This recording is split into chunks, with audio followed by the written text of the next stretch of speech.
So let me just get this pulled up here quickly. And we'll just continue. There will be a quiz on Friday, and then the reading of whatever the next chapter is. Miriam was asking me if the quiz will cover last week. Yeah. So you'll have quiz over 4 days, Monday, Wednesday, last week, and Monday, Wednesday of this week. But don't be too afraid. I'll try to make it reasonable. Okay. All right. If my memory serves me well, that's a big if,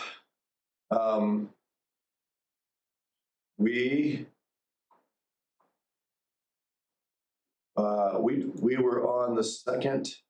Did we finish? We finished the first page of Livingston. No, we're not on Livingston. Pardon? Yeah, we're on the second. We're ready for number 7. Is that right? All right. Good. Do you want to do attendance? Pardon? Do you want to do attendance? No. Thank you. Thank you for reminding me. Is she doing better? Pardon? How's Becky doing? She's doing well, thanks. Yeah, she was off a whole day last week. I just got hit with, some bad headache, and yeah, but thank you for asking. She's doing better. All right, so here we go. Number 7, Mary Slessor. Okay, remember she had bouts with malaria and other things, and she had to go back to Britain to recover. And I mean, she had a bunch of bouts with malaria, as did Livingston. And is that what killed her? She died around the age of, I think, in her 60s somewhere. Okay. And at least at that time in Africa, that was considered a full life. I'm 63. I'm thinking, whoa, if I die now, I feel like I'm dying young. But so yes. Should we put a yes in there too for Friday? Yes. Yeah. Thank you. Put in for Friday as well. Matthews, you get the Friday one too. Okay. So she goes home for a while, and then she heads back. Now she's from Scotland, right? So how far is Scotland from where she is in Africa? Well, it's a ways, not nearly as far as coming from America, but and she makes a move to Old Town. I'll show you a map here in just a little bit. And she has more illnesses. Here's a question for you guys. How often, well, maybe the first question I should ask is, how much should health issues determine whether you are a fit for a ministry in a given country? Thank you. You know what I'm saying?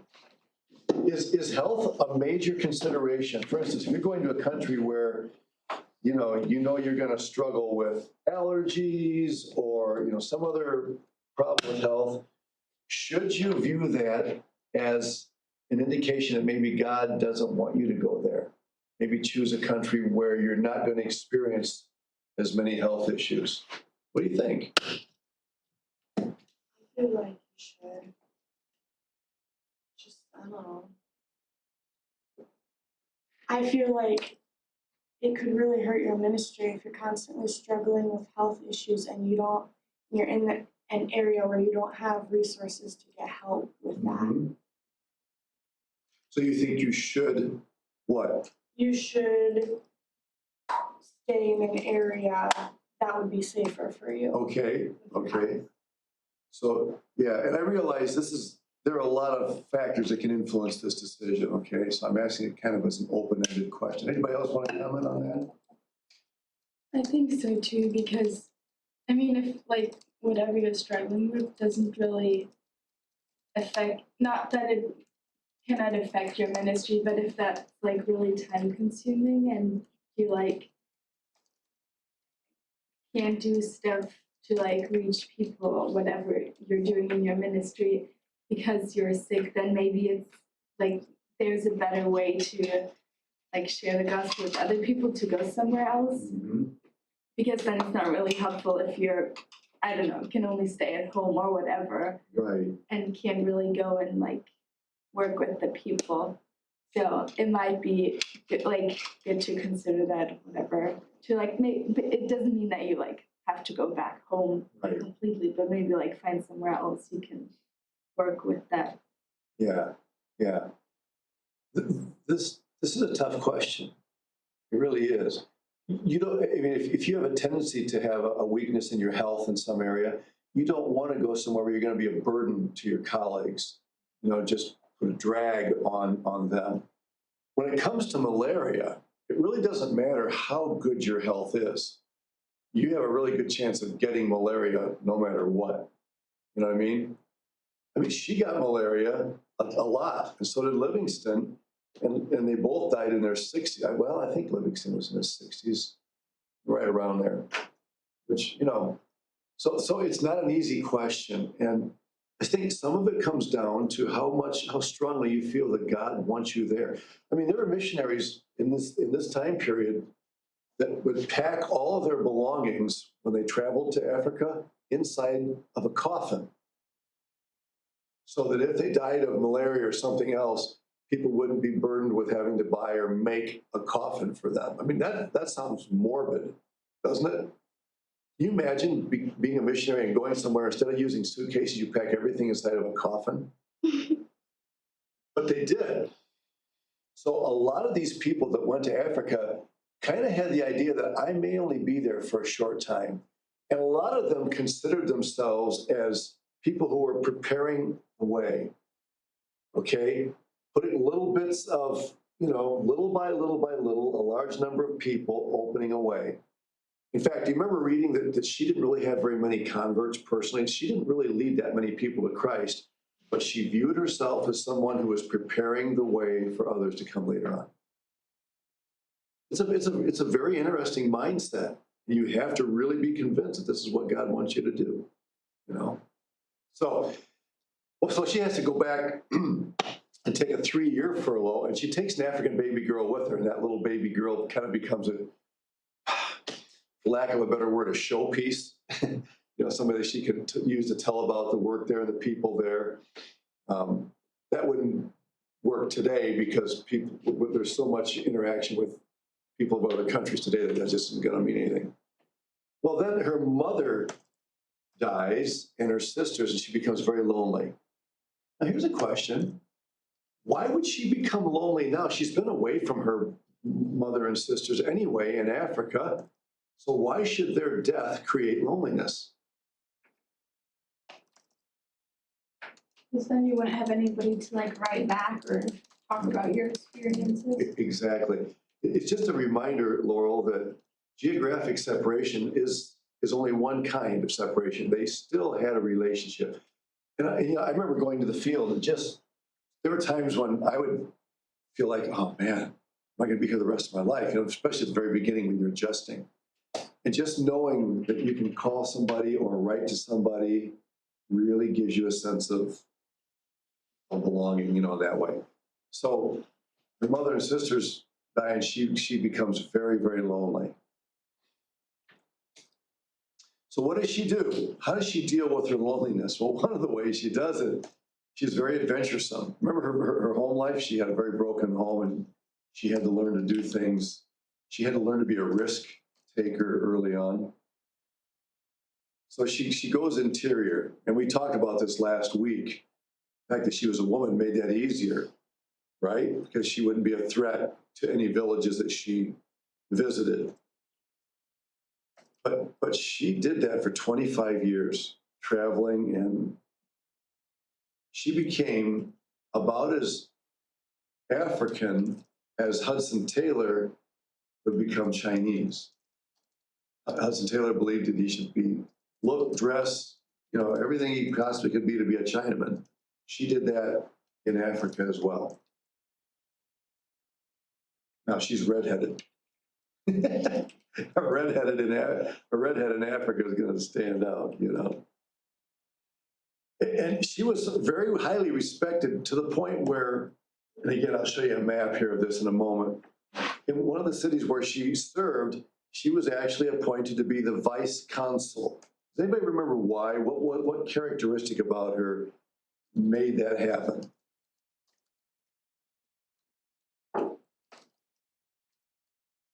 It was one of her qualities. Remember, Matthew? She's like assertive or something. Pardon? Assertive. Well, she was assertive, yeah, but Tucker points out that she was also a peacemaker. Maybe part of that is because in being an assertive person, she was able to command the respect of two, conflicting parties. And that became a kind of a trademark of hers. She was able to stop strife. And so, the political leadership there said, okay, we need to put her in a position where she can do this officially for us. And they made her the vice consul of Okoyon. And the romance. Okay, here we go. Gotta have romance, right? Charles Morrison. Does anybody remember anything about this romance? Can you tell me about this? What's going on here?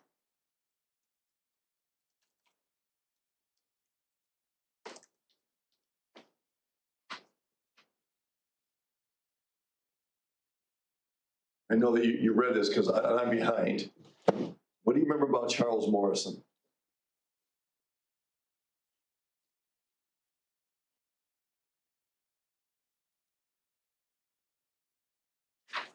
Nada?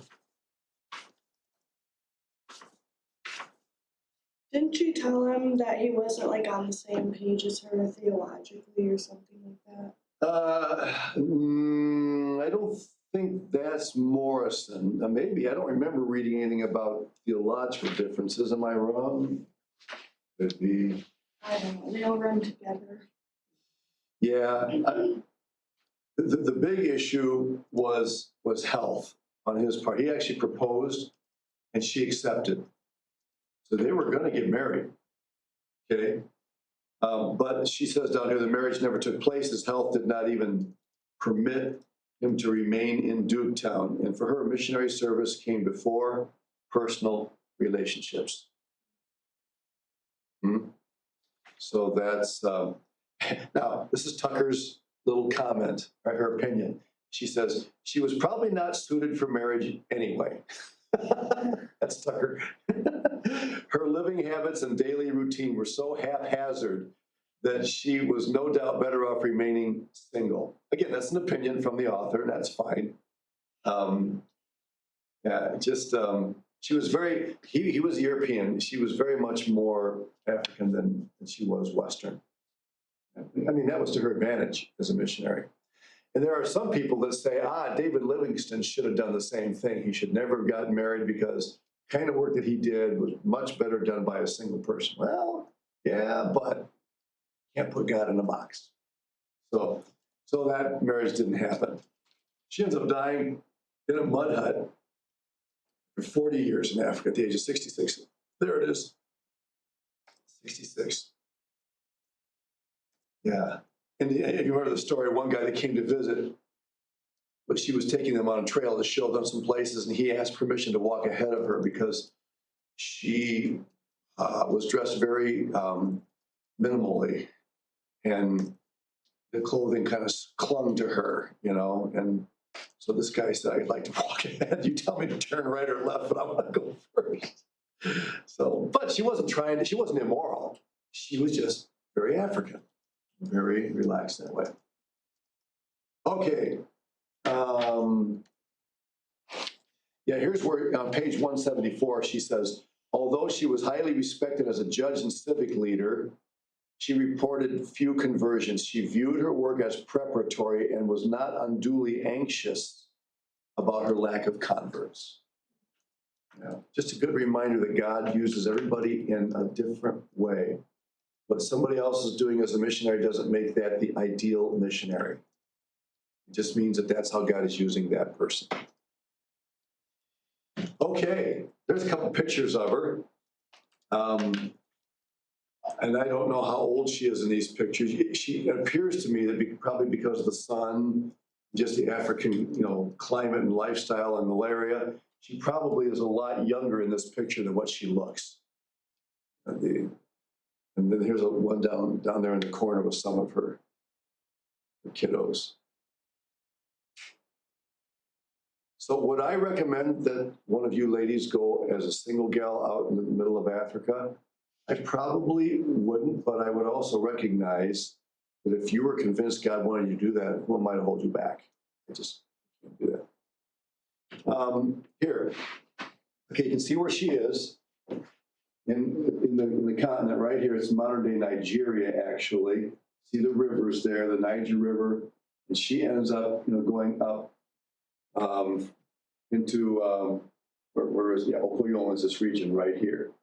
So she heads into interior places where the men would not have gone. So, pretty interesting. And there's the currency, 10 pounds, sterling pounds. There's a picture on it. Is there a date? I was looking for a date on that. If there is, I can't see it. All right.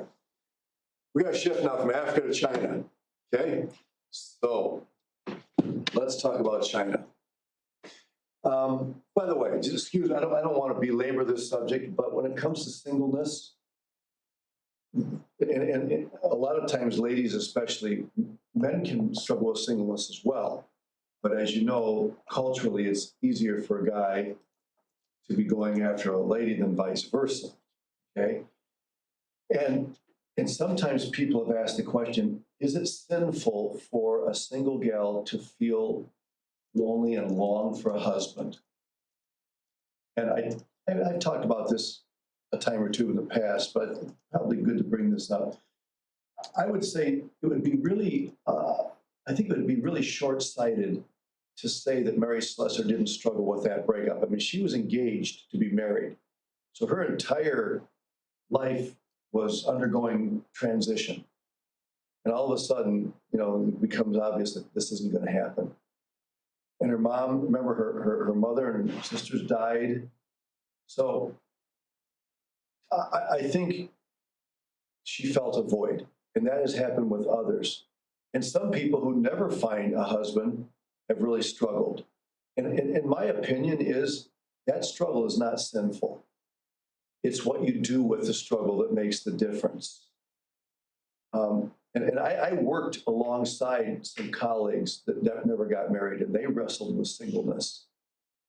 One of them ended up getting married like in her 40s.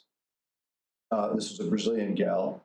And another one just kept serving the Lord faithfully, and she really developed good friendships with students and with colleagues that helped her through that time. So if there is that struggle, it's not a sign of sinfulness. It's something that God wants to use to shape and mold your life. He's always chiseling away at us. And it's what you do with it that makes the difference, not whether you feel that struggle. That makes sense. Yeah. All right, let's talk about missions in China. So, this is just some background. In the 7th century, the 600s, the Nestorians go to China. That's about the same time that Islam is cranking up, right? Starting up. The Nestorians went to China. In the 13th century, the Catholics went there. Look at that, about 600 years after the Eastern Orthodox and some of those branches off of there, the Nestorians. Then the Catholics went. The Jesuits, who are also Catholics, right? They're the missionary arm, the missionary force of the Catholic Church. They go. So there are Catholics in China, but they're not necessarily doing missionary work. It's probably more political. But the strong missionary force comes about 300 years later. Those are big chunks of time when you think about it, right? And this is what is really sad, I guess. The Protestants, the people that really had the message of the gospel, didn't come until the 19th century, the 1800s. I mean, do you remember some of the reasons why the Catholics, for example, would have gotten there so much sooner? Isn't it based on like funding, resources? They had all the riches of the popery, the papacy behind them, yeah. Political connections, right. These Catholics who were in China probably pulled strings and made it possible to get the Jesuits in there. Now, you look at it and you say, well, then, couldn't God have overcome that? God could have. But when you and I look back at history, we have to believe that God is ultimately controlling history and accomplishing what he wants to do. You know what I mean? We look at that humanly and say, man, these guys should have been there hundreds of years ago, right? But God's plans and his mathematics and his statistics aren't always the way ours are. So there's China. Hopefully everybody recognizes China. It actually does border on India and a bunch of other places. There it is. So we're going to talk about J. Hudson Taylor for a little bit, okay? Everybody's heard of J. Hudson Taylor. He's born in Yorkshire, England, which actually I think I may have some relatives from way back when in that area. 1832, all right? And he actually, when he was a little boy, 5 years old, he was already talking about going to China.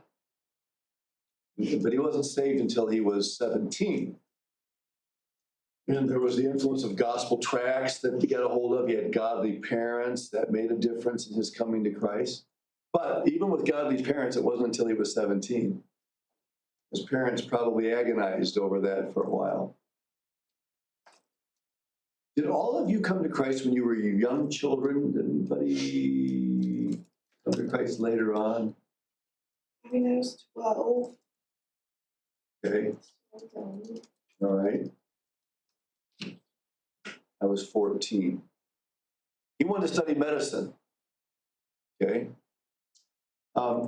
Interestingly, when he does go to China, you don't really hear a lot about his medical work there. He did practice it somewhat, but in China, there were doctors and foreigners coming in and doing medical work sometimes posed a threat to the nationals, right? Because they're taking their patients.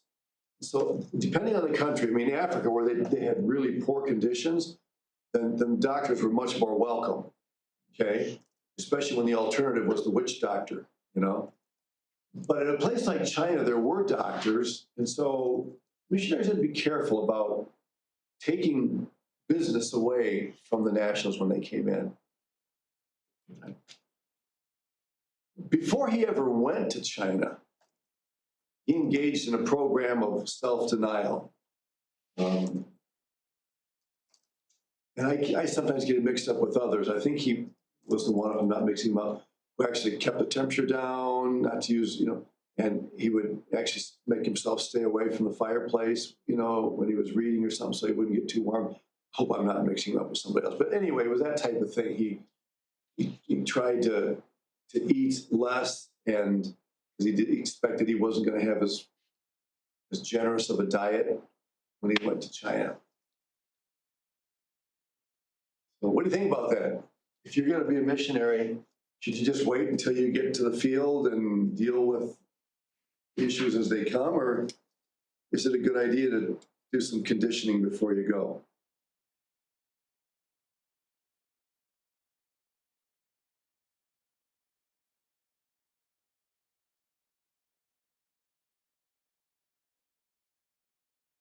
Because you don't have to, but I mean, if you do it now, maybe there's a benefit to it.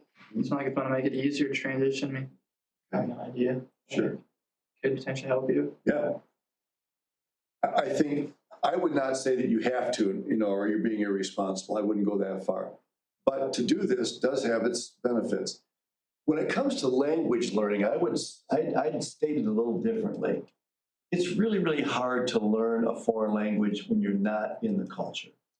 Okay? I thought I was going to learn Portuguese, before I went, and never happened. Just didn't. And but something like this, I think, is legitimate. Oh, some more romance. Here we go again. Miss V, do you remember her name, her last name?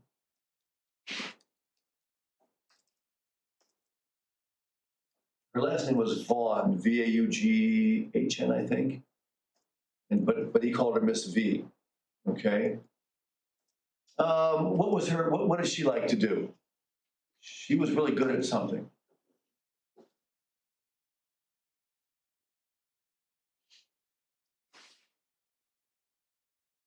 Is she an artist? She was a musician, I think, which is an art. She may have done other kinds of art too, but she was musical. Now, Hudson Taylor was, I would describe his personality as very tender-hearted, very, very affectionate kind of a person. And so, music, when she played, or the right kind of music and stuff, it really pulled at his heartstrings. And so he is head over heels for this lady. Okay. He's trying to get her to go to China with him, and she's convinced that he loves her so much that he'll give China up for her. That's what she thinks. So, ladies, I would encourage you not to take that attitude. He'll get over this because he likes me so much, right? Probably not a good way to approach a relationship. But she had no interest, no. Now, can we blame her for not feeling burdened to go to China? No. That's just not fair. That's not what God had in store for her, as it turns out, right? But he finally, as much as it hurt him, he told her, I have to obey God's command. And God has definitely taken me to China. And he went without her. So he gets to China and just forgets all about her, right? Mm-mm. Even in China, he's constantly thinking about her. When he writes letters back, he's asking, how is Miss Vaughn? Any word from Miss V? He still holds it out that maybe she'll eventually decide to marry me and come to China. He's a long way from home. So again, struggle. We talk about struggling with being single. Well, he struggled with it as a man. And he really had feelings for her. And you don't just dismiss those feelings. No. But, well, politically in China, things are happening too. There's a Taiping rebellion. I don't know if you guys have ever studied this in your history classes. It was actually a conservative group trying to overthrow the very dominant ruling party in China. And in fact, if this rebellion had been successful, it would have made religious freedom much easier in China. It actually would have been a good thing for Christianity. But as it turns out, it failed. Okay. All right, so what surprises Taylor when he gets to China?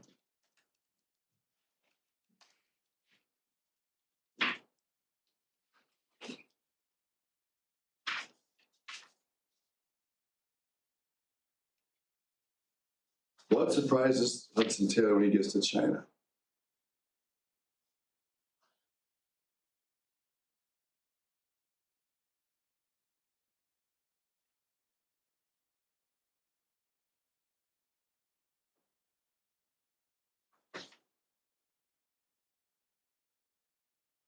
Anybody remember?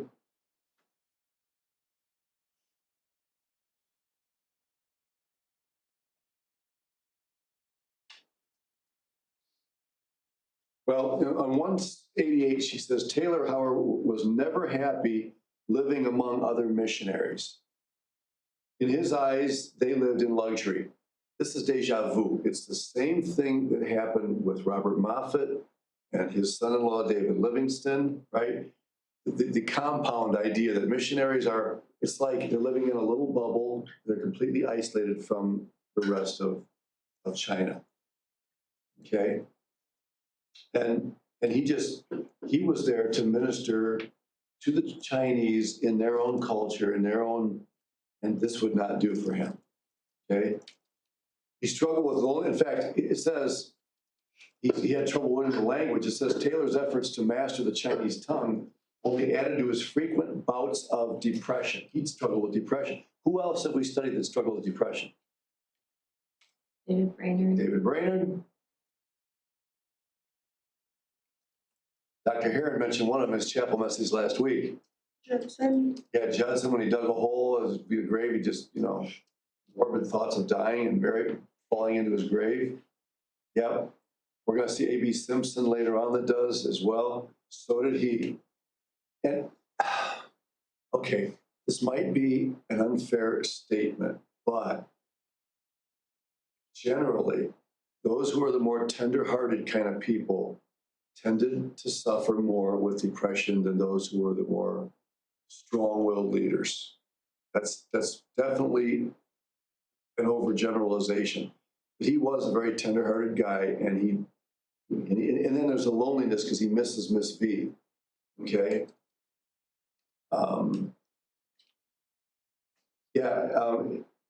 He also says about the missionaries there, he viewed them as lazy and self-indulgent. And beyond that, he characterized the American missionaries as dirty and vulgar. He was only too anxious to get away from their criticizing, backbiting, and sarcastic remarks. So less than a year after arriving in China, he began making journeys into the interior. Okay. Now, how much of that is legitimate and how much of that is exaggerated? I don't know. We can't know that for sure.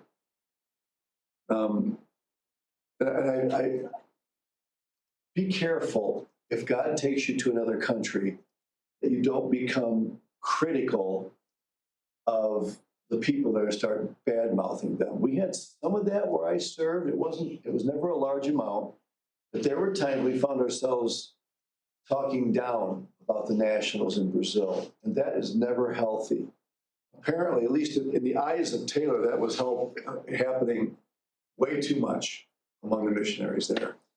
And it just shocked him. He didn't expect that kind of attitude toward the missionaries.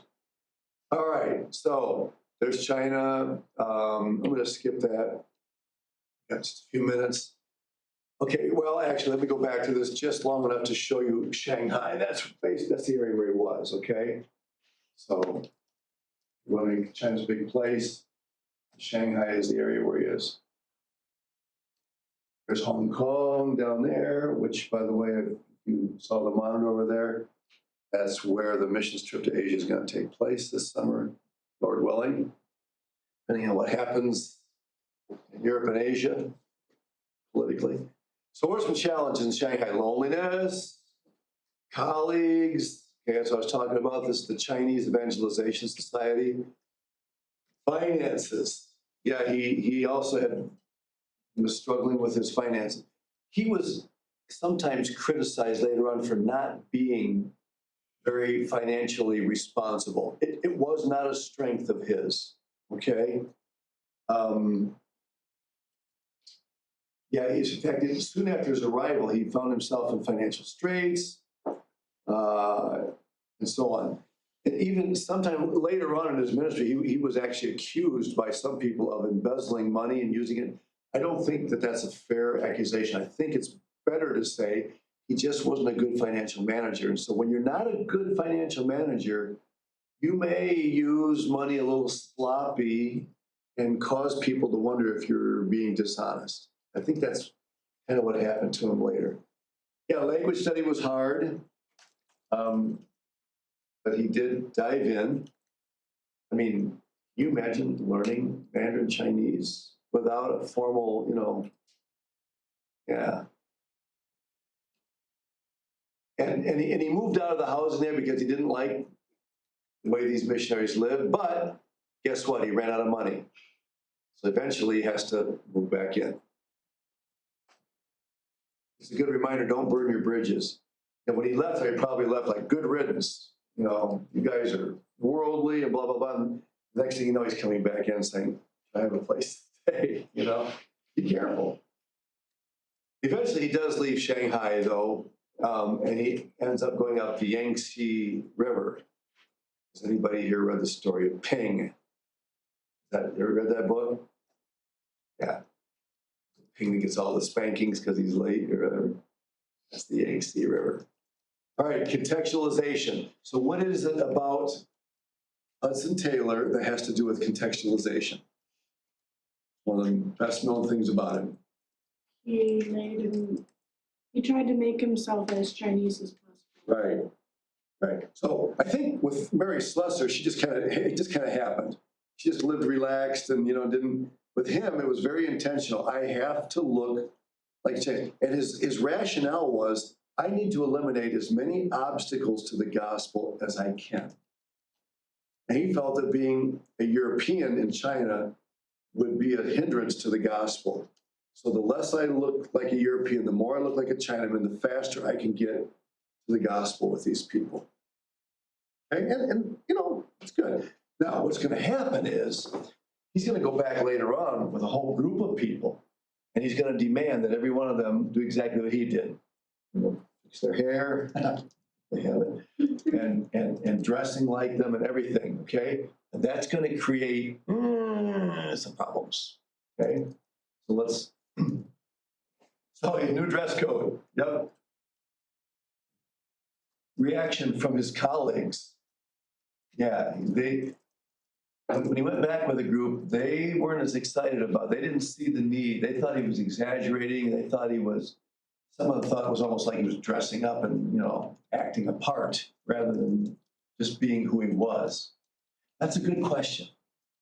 One of the biggest questions you have to answer if you're in cross-cultural work or ministry is, how much should I try to be like the Nationals and how much can I be who I am?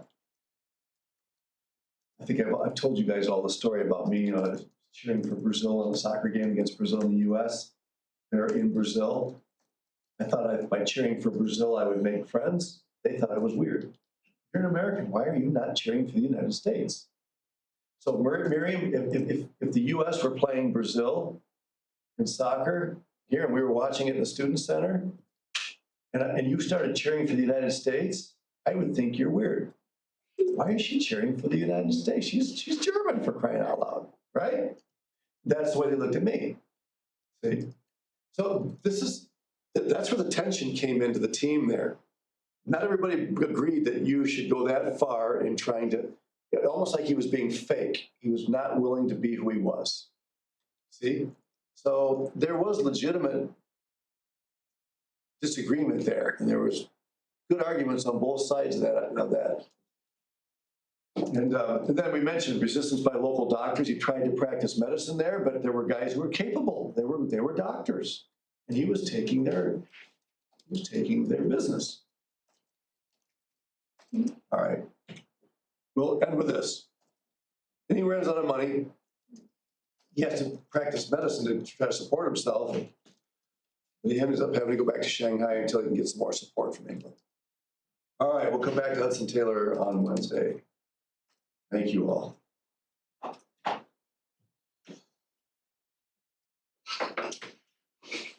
right. Did I turn it off too quick? No, you're good. I got it.